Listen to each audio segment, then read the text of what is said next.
Bullying itu secara etimologi berarti sebenarnya asal usulnya itu artinya adalah menggertak, menakut-nakuti begitu ya. Yang dimaksud di sini adalah seseorang itu mengganggu orang lain yang dianggap lemah. Tentunya ini kan bully ini punya efek negatif ya, Ya. terhadap mental, psikologi Ya. segala macam. Dan Betul. kalau kita bereaksi, artinya ada ketidakterimaan diri kita. Jadi reaksi itu dalam istilah agama itu raddu fi'il. Jadi kita mereaksi. Nggih, nggih. Ya. Dan reaksi itu ada dua. Kalau niatnya membalas dendam, jelas tidak boleh. Tetapi kalau itu reaksi yang spontanitas, Iya. tanpa ada tujuan balas dendam ya, spontan, betul-betul spontan. Iya. Kemudian dia melawan, itu dalam Islam masih dibenarkan sebatas perlawanannya tidak melebihi perbuatan pembulian kepada dirinya. Bismillahirrahmanirrahim. Bismillah. Alhamdulillah. Salatu wassalamu ala rasulillah. Alhamdulillah. Hari ini kita jumpa lagi dengan Ustadz Yusron. Apa kabar Ustadz? Alhamdulillah. Alhamdulillah. Semalam kita ketemu di salah satu majelis. Iya, alhamdulillah di masjid. Kita ketemu masjid. alhamdulillah. Alhamdulillah. Sehat nggih Ustadz? Keluarga pripun kabarnya? Alhamdulillah saya alhamdulillah. Alhamdulillah. Mas Fauzi dengan masih setia Ya, menemani. mudah-mudahan semua yang hadir di sini dalam keadaan sehat walafiat. Alhamdulillah. Ya. Nah, semalam kajiannya menarik Ustaz, sehingga memunculkan inspirasi untuk bikin tema hari ini. Iya. Yakni salah satu gangguan terhadap orang lain, yakni bullying Ustaz. Iya. Ngomong-ngomong Ustaz kemarin juga kena bullying nih. Baik. Ini bullying ini kalau dulu mungkin semasa kecil itu tiap masa itu berbeda-beda. Iya. Nah, mungkin dulu hanya sekedar body shaming ataupun melalui apa istilahnya lebih berat ke penyampaian lisan segala macam. Sekarang lebih kekerasan dalam bentuk fisik, Ustaz. Iya. Nah, ini lagi viral bullying, kekerasan dalam bentuk perbuatan pengganggu terhadap orang lain di anak-anak muda kita, Ustaz. Iya. Ya, mungkin bisa kita bicarakan, kita obrolkan di sini. Oh, bisa insyaallah ya, bisa. Ya, tafadhal Ustaz. Ya, bismillahirrahmanirrahim. Assalamualaikum warahmatullahi wabarakatuh. Waalaikumsalam warahmatullahi wabarakatuh. Alhamdulillahirabbil alamin. Wassalatu wassalamu ala asyrafil anbiya'i wal mursalin. Nabiyyina wa maulana Muhammadin wa ala alihi wa sahbihi ajma'in. Saya sampaikan lebih dahulu ya ucapan salam kepada semuanya, khususnya yang ada di studio kita, Leendro, Pak Bagas, komandan kita, kemudian Mas Bayu. Ini termasuk teknisi handal, Sama. bukan hanya wartawan tapi beliau juga menguasai, masya Allah, medan-medan seluk-beluknya IT. Kemudian Lek Sigit ini, ya, masya Allah, yang selalu menemani, membersamai kita.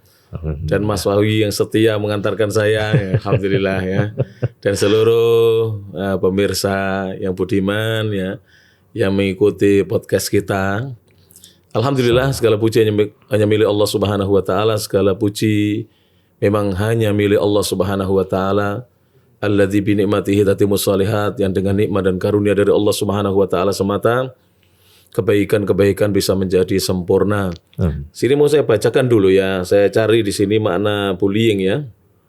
Apa sih yang dimaksud dengan bullying? Ya. Bullying itu secara etimologi berarti sebenarnya asal usulnya itu artinya adalah menggertak, menakut-nakuti begitu ya. Yang dimaksud di sini adalah seseorang itu mengganggu orang lain yang dianggap lemah. Jadi seorang dia mengganggu orang lain yang dianggap lemah. Dan bully itu bukan hanya dari sesama anak-anak, terkadang orang dewasa juga membuli sesamanya. Atau terkadang orang dewasa membuli anak-anak, kan begitu. Karena anak-anak dianggap lemah di hadapan orang dewasa. Atau misalnya teman sekolah menganggap temannya lebih lemah, maka dibully. Sebenarnya jenis-jenis bullying itu banyak ya. Banyak. Ada pembulian yang disengaja, bahkan terjadi terkadang berulang-ulang kali. Nah, seperti itu. Ada yang bully itu tidak sengaja, hanya sebagai reaksi saja. Oh, Kadang-kadang seperti itu. main-main. Ya, bully itu pun dia juga bermacam-macam bentuknya. Ada yang menyasar fisiknya seseorang, Iya. seperti memukul orang lain dianggap lemah, mendorong, bahasa Jawanya jongkrak nih gitu ya, Iya. atau menggigit, kadang-kadang sampai menggigit, atau menjambak kalau perempuan, mencubit ya, kadang mencakar, biasanya perempuan yang melakukan ini ya, menjambak, mencubit, mencakar ini perempuan. Kalau laki-laki biasanya memukul, mendorong, menggigit, kadang menendang bahkan. Ya, yang jelas ini bully dengan fisik. Kadang-kadang dengan fisik juga, misalnya temannya dikunci dalam ruangan, kemudian semuanya ketawa mentertawakan temannya yang nangis di dalam ruangan. Apakah itu dikunci dari luar kamar mandi sehingga tidak bisa keluar dari kamar mandi sampai mendobrak-dobrak, atau dalam ruangan kelas dan seterusnya. Ada bully itu secara verbal langsung namanya istilahnya, yaitu berupa ancaman. Bukan, tidak ada pukulan di sana, tapi ada ancaman, ada sikap merendahkan, mencela, mengejek, memaki, terkadang mengintimidasi, bahkan mengganggu dengan kata-kata yang tidak pantas dan seterusnya. Itu ya bentuk-bentuk bulian. Bahkan ada bully yang sebatas tatapan mata. Oh. Jadi tatapan mata saja. Ya, tadi tidak ada kata-kata, tapi matanya seperti itu. Kemudian ya kadang ada bulian berupa menjulurkan lidah seperti itu ya. Jadi ekspresi dari wajah terkadang seperti itu. Ya banyaklah. Saya tidak membahas ini secara lengkap. Baik. Tapi intinya bully itu ada. Cuman yang saya mau komentari, boleh tidak sepakat dengan saya ya, bahwa bully itu kalau menurut pendapat anak pribadi, saya pribadi, yang juga pernah jadi anak-anak ya, jadi remaja juga, saya rasa bully itu sudah ada sejak dulu. Cuman kan belum diviralkan seperti sekarang. Jadi bully yang ringan seperti tadi cuman permainan mata atau menjulurkan lidah sudah ada. Dengan kata-kata juga ada, dengan fisik juga ada di zaman dahulu. Cuman sekarang ini kan lebih masif disebabkan penyebarannya medsos yang membantu penyebarannya. Seperti itu. Sebenarnya kalau dilihat seperti dulu, mungkin kalau kita datakan sekarang ya banyak ya kan, kasus-kasus pembulian yang ada di sekolah-sekolah atau ada di lingkungan masyarakat kita. Bahkan kadang-kadang pembulian itu ada di keluarga kita sendiri. Loh benar. Ada kisah nyata. Jadi dia ini anggota keluarga, katakanlah dia ini seorang wanita ya. Ini kisah nyata tapi saya samarkan saja ya. Kisah nyata. Dia seorang wanita yang Allah uji dia dengan memiliki kekurangan pada tubuhnya, katakanlah cacat begitu ya. Cacat, kekurangan pada tubuhnya. Lalu mamanya dia sendiri, ibunya, bundanya itu membuli. Dengan saudari perempuannya membuli. Bahkan terkadang ayahnya juga terkesan seperti membiarkan, ada pembiaran di situ. Sampai suatu ketika dia bisa membuktikan bahwa dirinya yang penuh kekurangan itu tidak kalah dengan saudarinya yang tidak memiliki kekurangan secara fisik ya. Kemudian dirinya yang penuh kekurangan juga tidak kalah dengan mamanya atau bundanya yang punya kelebihan pada fisiknya. Bahkan dibandingkan ayahnya sekalipun. Karena apa? Ketika waktu itu dia itu pincang, cacat, pincang. Dan badannya juga kecil. Itu ternyata dia mampu melakukan pekerjaan yang biasanya dikerjakan laki-laki. Dia mampu melakukan itu. Nah, di sini pembulian di rumah tangga ada, di sekolah ada ya, kadang-kadang di pondok pesantren juga ada, di masyarakat, di kampung kita ada juga. Ini kalau misalkan yang dibully, kita yang dibully Ustaz, bereaksi. Tentunya ini kan bully ini punya efek negatif ya, terhadap mental, psikologi segala macam. Dan betul.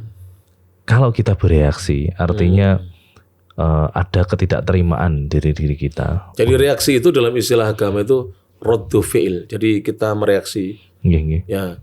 Dan reaksi itu ada dua. Kalau niatnya membalas dendam, jelas tidak boleh. Karena Islam mengajarkan untuk kita memaafkan siapapun yang menyakiti kita. Bukankah sifat-sifat orang beriman itu adalah alladzina yunfikuna fis sarra'i wad dharra, mereka adalah orang-orang yang berinfak di kala lapang maupun di kala sempit.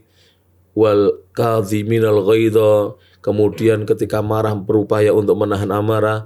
Wal afina anin nas, dan ketika orang lain menyakiti kita berupaya untuk memaafkan sesama.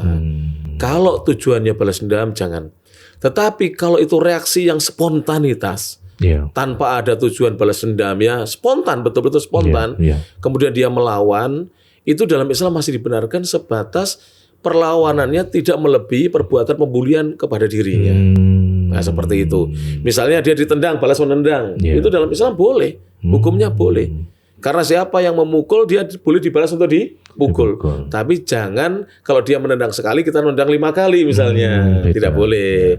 Nah itu raddu fi'il namanya, itu adalah reaksi dari seseorang. Tapi kalau dia kemudian simpan dendamnya, nanti saya akan cari teman sebanyak-banyaknya untuk menghabisi dia. Jelas ini perkara yang diharamkan dalam agama. Karena kita diajarkan untuk memberi maaf kepada sesama. Tadi surat Ali Imran 134 kalau tidak salah. Nah, seperti itu. Oh, berarti begini ya Ustaz. Alangkah lebih baiknya kalau sikap reaksinya menjadi positif itu ya. Oh iya, ya. Nah, mungkin begini. Ketika ada video banyak sekarang viral tentang bully. Mungkin nanti kita seharusnya ada video dong. Ketika dibully justru sikap positif yang keluar. Seperti itu sepertinya jadi pelajaran juga bagi yang lain. Gitu ya kira-kira. Kalau dari pandangan agama semalam juga saya dengar bahwa salah satu poin itu seharusnya seorang mukmin, seorang muslim itu terselamatkan oleh lisan dan tangannya, Ustaz. Jadi seperti ini ya, konsep dalam Islam itu sudah jelas sebenarnya. Tinggal kita mau tahu, mau mempelajari atau tidak. Jadi sebenarnya larangan membuli, larangan menyakiti seseorang sudah ada dalam Islam. Dan kenapa Allah melarang? Karena perbuatan itu seperti menyakiti sesama, mengganggu sesama, membuli sesama. Itu kan di dalamnya ada 2 kemungkinan itu. Kalau tidak salah satu ada di dalamnya, ya dua-duanya ada. Yaitu yang pertama mafsadah, kerusakan, yang kedua madharah, bahaya. Coba gara-gara seorang ditendang, seorang dipukul, ada yang sampai meninggal loh. Ada yang sampai meninggal.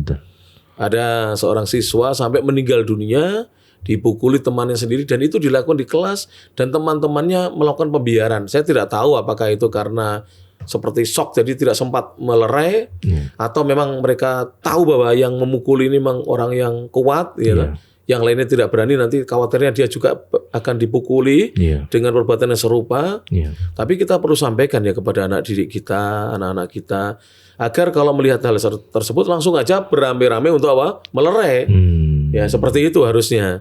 Jadi jangan dilakukan pembiaran sampai temannya meninggal dunia dipukuli. Ya, seperti itu. Jadi mungkin dibangkitkan rasa peduli ya Ustaz ya, terhadap lingkungan. Kalau misalkan terjadi hal-hal yang di luar kewajaran tadi mungkin gitu ya. Sebentar, ini saya bacakan ayatnya dulu ya. Tentang larangan untuk menyakiti sesama. Allah Subhanahu wa taala berfirman dalam surah Al-Ahzab ayat 58, kata Allah Subhanahu wa taala, "Walladzina yu'dzunal mu'minina wal mu'minat." Sesungguhnya orang-orang yang mereka itu menyakiti dan mengganggu orang-orang yang beriman, laki-laki maupun perempuan. Mengganggu ini yang masuk di dalamnya adalah pembulian ya. Jadi mengganggu baik dengan lisan, tadi dengan isyarat mata, dengan mengeluarkan lidahnya ya, atau dengan perbuatannya. Itu kata Allah bi ghairi maktasabu, dengan tanpa perbuatan buruk yang diperbuat oleh yang dibuli atau disakiti. Dia mengganggu, dia menyakiti, padahal yang disakiti tidak pernah menyakiti dirinya. Berarti kan perbuatan buruk itu berasal dari orang yang membuli atau yang menyakiti. Allah mengatakan faqad ihtamalu buhtanan wa itsman mubina, maka sungguh mereka telah melakukan satu kedustaan dan juga melakukan dosa yang sangat jelas dan nyata. Jadi menyakiti sesama dalam hal ini kita fokuskan pada pembulian ya, haram hukumnya. Karena Allah mengatakan dosanya itu nyata. Jadi dosa nyata, tidak boleh. Walaupun sebatas dengan isyarat mata, kita membuli saudara kita, atau dengan kata-kata ejekan, cacian, cercaan, atau dengan perbuatan misalnya tadi memukul ya, mendorong saudaranya supaya jatuh dan seterusnya tidak diperkenankan. Ini semuanya diharamkan oleh agama kita. Ya. Satu lagi Ustaz, kalau misalkan anak-anak yang melakukan, khawatirnya Ustaz, anak-anak ini sebenarnya tidak menyadari apa yang dia lakukan. Nah, sehingga maaf misalkan awalnya dia melakukan kesalahan, kemudian tidak menyadari kesalahan. Reaksi lingkungan itu reaktif, artinya menimbulkan reaksi selanjutnya. Misalkan dia sudah melakukan pembulian, kemudian diketahui oleh lingkungan.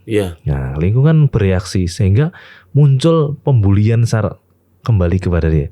Yang sikap seharusnya itu adalah minimal kan mungkin menyadarkan atau seperti apa.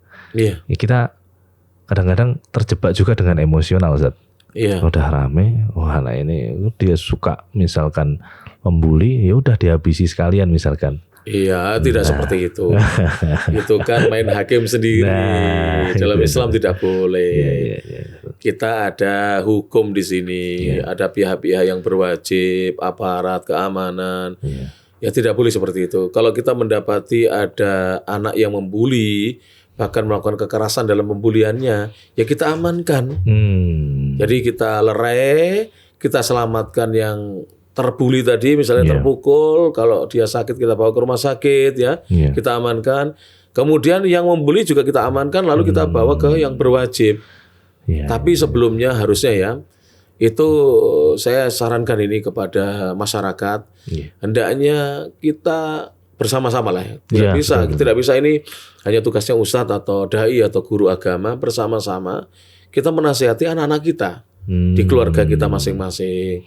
Kemudian juga kalau kita ketemu anak-anak berkumpul-kumpul kita sampaikan assalamualaikum udah yang rukun lah jangan ada yang disakiti, dibully atau dipeluk koto bahasa Jawanya.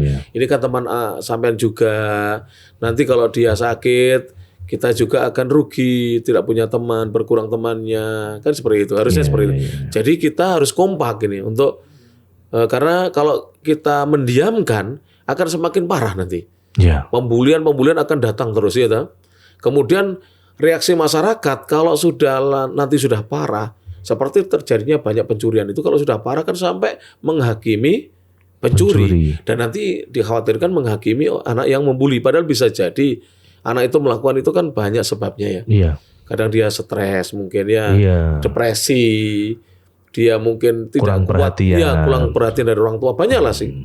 Banyak sisi-sisi yang mendorong dia melakukan pembulian itu. Nah, harusnya tidak disikapi dengan sikap yang keras, sama-sama kerasnya. Harusnya mungkin harus ada orang-orang yang ngerti psikologi anak. Diajak bicara, ditanya apa sebabnya. Kenapa sih kamu tadi memperlakukan temanmu seperti itu? Kamu senang kalau temanmu sakit Padahal teman itu bukan hanya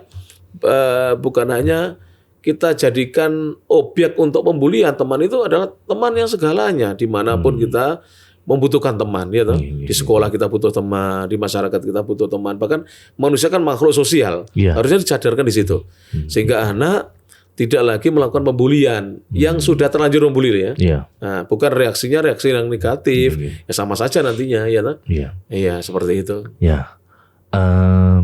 Adanya media sosial itu jadi nilai positif dan juga negatif, Ustaz. Artinya ini kan jadi viral, jadi pemberitaan di mana-mana. Yang terakhir kemarin di Cilacap itu sampai memprihatinkan gitu Ustaz, melihat videonya sampai seperti itu. Harapan kita sebenarnya itu ada dua sisi. Berita itu penting sih, mengabarkan tentang adanya satu kejadian itu. Tapi terlepas dari itu seharusnya memang harus diviralkan juga itu teknik-teknik pendidikan bahwa ternyata hal yang seperti ini harus banyak disadarkan terhadap masyarakat. Betul. Ustaz. Dan melalui podcast ini mudah-mudahan jadi ini daur kita, ini peran kita. Leindro punya peran untuk ini mengadakan dengan teman-teman, dengan Le Sigit, dengan Pak Bagas, dengan Mas Bayu Saya juga punya peran untuk menyampaikan lewat acara seperti ini, sesuai dengan kapasitas saya sebagai seorang dai, ustadz, pendidik Dan juga tidak hanya peran ini milik kita, peran semuanya. Aparat harus punya peran, orang tuanya harus juga mengambil perannya, termasuk ahli psikologi juga. Kan perlu dicek itu psikologinya anak itu. Iya. Perlu ditanya itu. Iya. Jadi psikiater harus juga ambil peran. Jangan ya mohon maaf ya, jangan kemudian di sini membisniskan. Harusnya kan didatangi sekolahannya, mungkin ditanya anak itu baik-baik, mungkin diajak keluar bareng-bareng, diajak makan ya, ditanya. Mungkin perlu kan seperti itu. Betul. Supaya bisa diantisipasi di kemudian hari. Tidak lagi terjadi hal yang seperti itu. Seperti itu. Jadi bukan hanya kita selesaikan ini kasus itu secara kasuistik, tidak. Ya. Nah ini kalau cuman kita selesaikan yang ini, nanti yang sana terjadi. Bisa muncul kembali. Nah, bukan seperti itu. Iya. Kita pandang kasusnya dengan pandangan yang sangat luas. Betul. Jadi dari sisi anak yang membuli, dari sisi anak yang dibully. Kadang-kadang juga, mohon maaf, anak yang dibully itu kadang-kadang memang memancing anak yang kuat untuk membuli kadang-kadang. Seperti itu. Dia memancingnya. Seperti itu. Dan misalnya dikit-dikit gampang nangis atau apa lah. Karena kan anak yang kuat akan membuli terus ya. Coba anak itu diajari agak lebih kuat. Ya, seperti itu. Punya fisik yang kuat. Ya, seperti itu. Nah, dan bisa jadi juga Ustaz, akar masalahnya mungkin bisa satu orang tua, lingkungan sekolahnya memang. Semuanya bisa ya. Betul. Sebenarnya ini tadi banyak sisi yang harus dilihat. Kadang-kadang ya ada beberapa sekolah itu, mohon maaf. Iya. Saya sendiri kan pengajar saya itu. Iya. Saya mengajar SMA, saya mengajar perguruan tinggi. Kadang-kadang kita datang itu para guru hanya berkumpul di kantor. Iya. Saat kita jam mengajar semuanya di kelas. Nggih. Istirahat berkumpul lagi di kantor. Jadi siswa tidak ada yang mengawasi dan itu terjadinya kebanyakan di waktu-waktu apa? Istirahat atau pergantian jam. Pembulian itu. Benar sih. Harusnya ada yang mengawasi di situ. Jadi guru bukan hanya mengajar atau transfer ilmu, tapi juga mendidik. Oh iya, kembali lagi yang kan, dulu itu. Sudah digaji dari jam 7 sampai jam 2 siang oleh pemerintah. Gitu. Kalau pegawai swasta kan sudah digaji waktu pendidikan. Iya. Dan mohon ya, ini harus kita perbaiki juga bahwa seorang guru itu bukan karyawan. Tolong ini diingat-ingat. Mindset ini. Dan lembaga pendidikan, apakah itu umum ataukah agama seperti pesantren atau madrasah, itu juga bukan tempat bisnis. Itu konsepnya harus berubah. Tempat mendidik anak. Kita ketika mendidik anak, itu niatkan kita mencari ridho Allah Subhanahu Wa Taala untuk memperbaiki generasi, menyiapkan generasi yang akan datang. Insyaallah. Dan kalau kita jadi karyawan kan, kita tidak mau tahu mau anak bertengkar, mau anak apa, tidak mau tahu.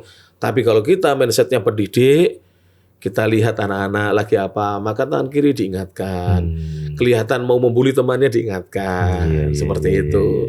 Jadi selalu membersamai lah istilahnya. Seperti itu. Jadi sering-sering istilahnya mungkin kesadaran juga sih. Karena begini, ruang lingkup pola pikir anak.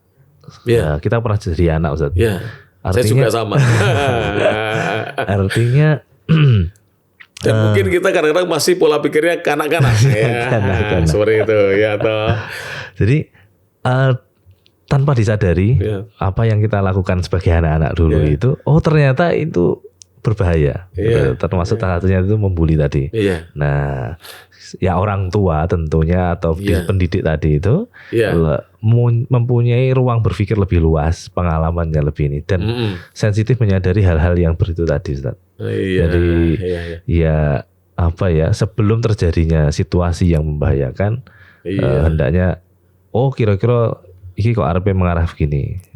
Mungkin ice breakingnya itu dibikin seperti apa gitu. Ya mohon maaf ya sekarang ini mohon maaf.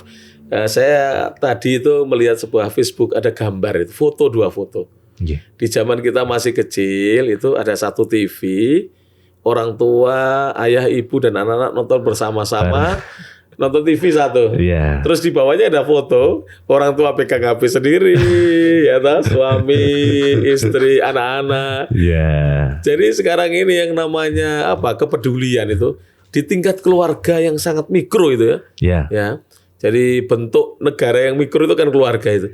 Itu sudah tidak terbina yang namanya itu, Masya Allah, semangat kebersamaan. Sehingga kadang-kadang tidak peduli gitu.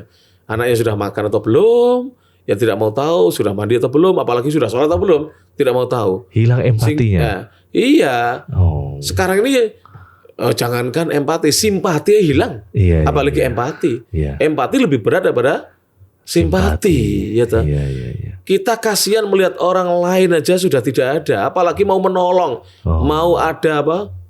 Ada respon politik Iya, apa iya. positif lah kita ya.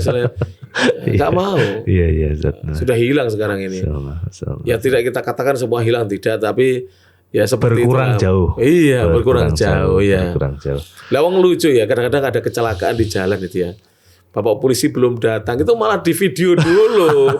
Video dulu, nanti dia cari apa supaya viral, jadi nanti akunnya lebih terkenal lagi Iya. daripada dia langsung menolong. Ini ya. Bahkan banyak yang memegang HP-nya daripada menolong korbannya.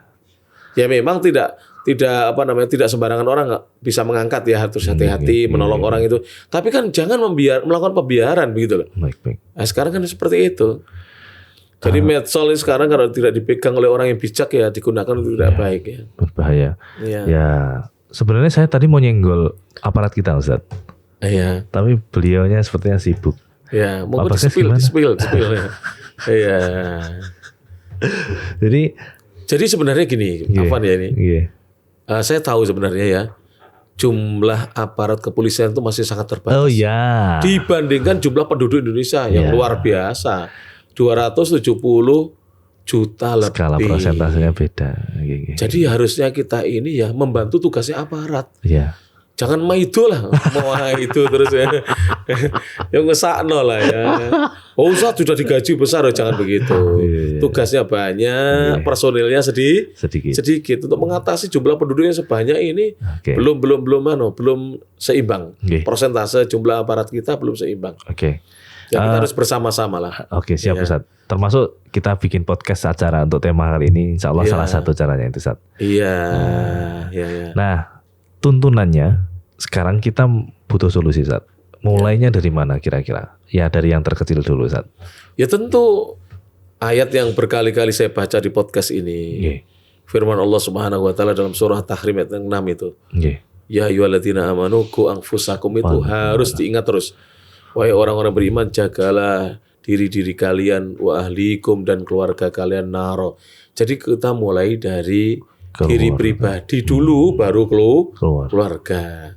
Semua harus begitu. Semua. Kita ambil contoh ya. Contoh mulai dari anak, dari kita kemudian kepada istri, kepada anak. Contoh buang sampah pada tempatnya. Ayo kita mulai. Dari kita ada sampah kita buang pada tempatnya. Istri kita pesan nih, Bunda, Umi, Dek, buang sampah pada tempatnya. Putra putri kita pesan nih. Guru-guru yang punya peran di sekolah, pimpinan pondok pesantren, kepala sekolah, guru-guru, ketika upacara itu hari Senin itu disampaikan. Ayo buang sampah pada tempatnya, jaga kebersihan, jaga kerapian, termasuk bully itu. Kalau mulai dari diri kita memahami dalil larangannya, kemudian juga kita paham bahwa kepada sesama itu kita bermanfaat, melakukan hal-hal yang positif. Khairukum anfa'ukum linnas. Sebaik-baik kalian adalah siapa? Yang lebih bermanfaat bagi manusia. Nah, bully itu kan tidak ada manfaatnya, berarti diganti dengan hal-hal yang bermanfaat.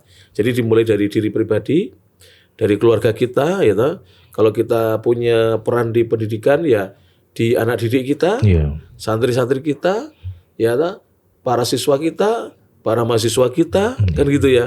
Kalau kita misalnya pimpinan perusahaan kepada karyawan-karyawati kita, kalau kita pimpinan instansi pemerintahan kepada bawahan kita, pegawai-pegawai kita, nah seperti itu. Kalau kita komandan kepada anak buah kita, nah seperti itu. Dimulai.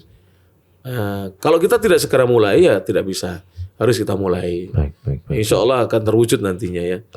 Iya. Nah, salah satu yang memang kurang Ustaz, kita itu kadang minim apresiasi. Termasuk dari sama diri kita sendiri sih juga. Minim apresiasi sehingga kadang-kadang cenderung dominan untuk punishment-nya. Termasuk anak-anak kita. Jadi kalau dalam bahasa agama itu kan yang harus didahulukan kan untuk memberikan apresiasi sebelum kita punishment, menghukum ya. Karena Allah dan Rasulnya memang mengajarkan demikian. Coba ya, kalau kita membaca hadis-hadis Nabi SAW, Nabi pernah berpesan kepada sahabat yang hendak diutus untuk berdakwah ke satu negeri. Nabi mengatakan, yassiru wala tu'assiru. Permudahlah, jangan membuat sulit. Basyiru wala tunafiru. Berikan kabar gembira, jangan membuat orang lari. Nah, di rumah juga, kalau anak melakukan hal-hal yang positif, kita apresiasi, kita kasih hadiah. Kemudian nanti ketika dia melakukan kesalahan, ketika beri punishment, hukuman sesuai dengan umurnya, hukuman yang mendidik, mereka akan tahu itu bahwa itu adalah bagian dari pendidikan. Tapi kalau anak itu hanya ditakut-takuti dengan hukuman, tidak pernah ada apresiasi dari kita, hadiah-hadiah yang kita tebarkan untuk mereka, kita berikan untuk mereka, ya terjadi seperti sekarang ini. Terjadi seperti sekarang ini. Coba lihat ya, mohon maaf. Di rumah, mari kita introspeksi diri ya. Le Indro, Pak Bagas dan introspeksi ya, Mas Bayu, Le Sigit, Mas Ozi dan saya. Kita banyak senyum kepada istri atau banyak mencucunya? Nah, itu ya. Jangan-jangan senyumnya hanya kalau masuk Indomaret aja, karena pelayannya cantik. Kena nggak? Kena, iya kan? Ayo kita tebarkan senyum itu. Nabi mengatakan, tabassumuka fi wajhi akhika shadaqah. Senyumanmu di wajah saudaramu itu sedekah. Apalagi wajah istri, apalagi wajah suami, apalagi wajah anak, apalagi wajah orang tua. Nah, kita hal yang sepele aja kita sudah tidak ada di situ. Termasuk jangan-jangan bullying tadi, termasuk hal ini sudah ada. Sudah tidak ada. Coba lihat ya. Teman ketemu teman, bagaimana? Assalamualaikum, ya gimana kabarnya? Sudah sarapan? Tadi sarapan dengan apa? Tidak, mencucu, pakai pelotot, ya kan? Nah, apalagi sudah geng-gengan, ya kan? Oh ini gengnya si Fulan, ini gengnya si Fulan. Ya. Ada yang salah. Coba antar geng itu misalnya berbuat yang positif misalnya, ya fastabiqul khairat misalnya, bersihin sampah misalnya, itu kayak Pandawara Group seperti itu, atau seperti TRR, tim bersih At-Tirmidzi, itu kan kerja nyata itu. Pandawara saya apresiasi ya. Dan saya promosi juga, kita punya TRR, tim bersih At-Tirmidzi, bersih sungai sampai muntah-muntah santri-santri. Nah, lihat kuning-kuning bagaimana tidak muntah ini, sampah yang bau ditambah kuning-kuning ya. Nah, ini ya, apresiasi dulu kan sebelum punishment. Jangan sebentar-bentar hukum anak. Stres anak dihukum terus. Ya kasih apresiasi. Anak kita berbuat apa, kasih belikan ini, kasih ini, ucapkan jazakumullah khairan. Bagus nak, Masya Allah senang. Ayah lihat kamu seperti ini, papa seperti ini, senang gitu. Walaupun dengan apresiasi kata-kata ya, itu melekat dan itu membekas pada diri anak itu. Baik Ustaz. Oh iya, saya jadi ingat juga anak-anak itu juga tidak tahu Ustaz. Pemahamannya kurang mengenai bahwa ada beberapa bagian tubuh itu yang terkait dengan bullying tadi itu ternyata sangat vital, membahayakan. Nah ini termasuk penting juga mengenalkan bahwa ada bagian-bagian tubuh yang terkena kekerasan itu bisa berefek, berimbas sangat buruk. Betul. Gitu. Jadi memang sudah waktunya ya, apalagi dengan gencarnya pemberitaan di media ini harus dijelaskan. Ya ini bahaya, kalau ini terkena ini bahaya. Seperti misalkan ya, ada bully yaitu menarik kursinya temannya, akhirnya jatuh itu. Ini ada tulang ekor, harus dijelaskan itu. Kalau dia jatuh, tulang ekornya lebih dahulu itu bisa sampai patah dan bisa sampai dia buta. Bukan hanya itu, lumpuh ya. Lumpuh seperti itu. Kemudian kalau kamu dorong teman kamu, dia kalau terantuk misalnya lantai atau kepalanya membentur tembok kan bisa gegarota, harus dijelaskan seperti itu. Telinga jangan main ditarik-tarik, nanti kalau uratnya ada yang patah putus nanti bisa tidak berfungsi untuk mendengar dan seterusnya. Masya Allah.